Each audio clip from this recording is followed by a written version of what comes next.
My name is Janora Dupre, and I'm the Senior Manager of Public Programs here at the BC.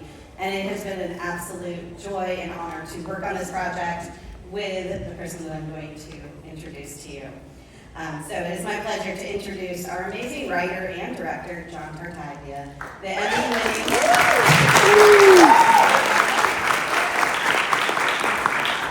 He's an Emmy-winning and Tony-nominated creator, producer, writer, director, and puppeteer, and the creative supervisor of Fraggle Rock at the Jim Henson Company. John is also Tony-nominated for his roles in Broadway's debut company of Avenue Q. He starred as Lumiere in Beauty and the Beast on Broadway, and was the original Pinocchio in Shrek the Musical on Broadway. His theatrical directing credits include Stephen Schwartz's The Secret Silk and Jim Henson's inspired silliness, Kinky Boots, Disney's Beauty and the Beast, and many, many more. As a puppeteer, he has been featured in a range of Henson's projects, including Word Party, Julie's Green Room, Slumberkins, Happy Time Murders, and the live show Puppet Up Uncensored. In his role as creative supervisor of Fraggle Rock at the Jim Henson Company, he has served as executive producer, writer, director, and puppeteer for Global Fraggle, Architect Doozer, Sprocket, and multiple other characters on the Emmy-winning Fraggle Rock, Back to the Rock on Apple TV. Many of you may say you are the #1 fan of Fraggle Rock, but John is truly the #1 fan. With that, I proudly introduce the amazing John Tartaglia.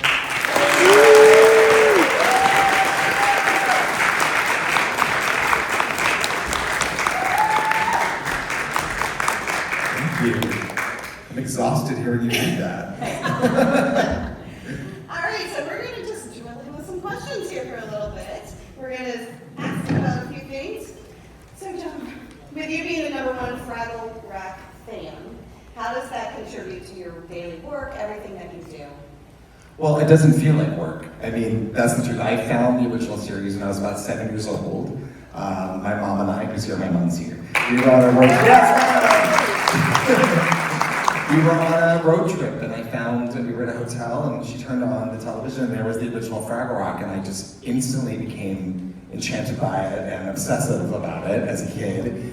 And then it occurred to me that there are people behind the scenes that make this thing, and that began my love for Jim Henson and puppetry, and I had a dream of working for the Jim Henson Company, and I never thought, years and years later, that I would get to oversee this brand that literally changed my life at 7 years old, and now to me it feels like play. It doesn't feel like work at all. But to get a chance to bring these characters out to the world and new experiences is something that means so much to me. I'm passionate about it. All right, so in the show process, we've put a lot of facts in this. We went back and forth with our NASA contributors and having, so what was it like to merge the two worlds for you? Well, it's funny because I think when you see it on paper, you're like, Fraggle Rock and NASA, like, huh? But then you start to think about it, and ever since the show's beginnings, the joke has always been that the Fraggles think of our world as outer space, this whole new world to be explored that's right above them.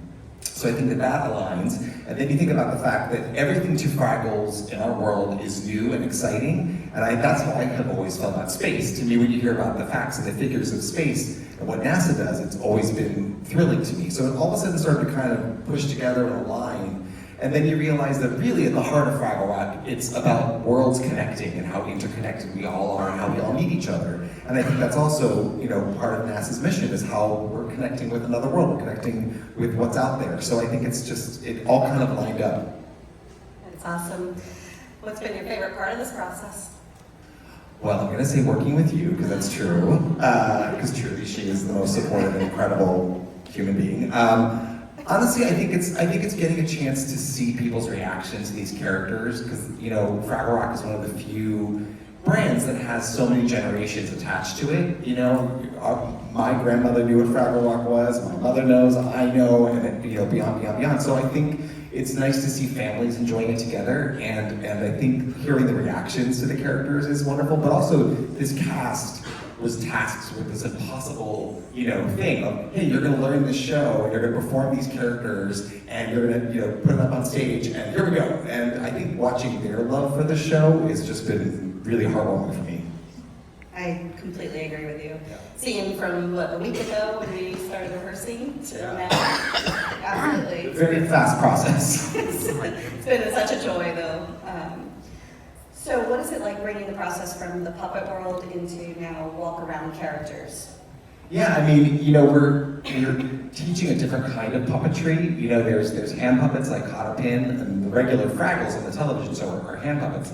But we had to kind of upscale everything for our world. And so, you know, it's a different kind of puppetry, wearing a costume and moving the mouth at the same time. So it's a challenge. It's hard to ask someone to perform a costume character to begin with. It's another challenge to ask them to also lip sync live with a track, and also, you know, fit in with a live human who has to say certain lines. So it's all these challenges you don't really think about, but we really were mindful about kind of upscaling everything so that they would look really good on a theatrical stage, and that the doozers match that scale. So, you know, the real doozers are shorter than this water bottle in real life, and so, you know, and the Fraggle's about this big, so we had to kind of upscale everything to human size. But really, it's just about how do you make it work for the theater in the best way possible.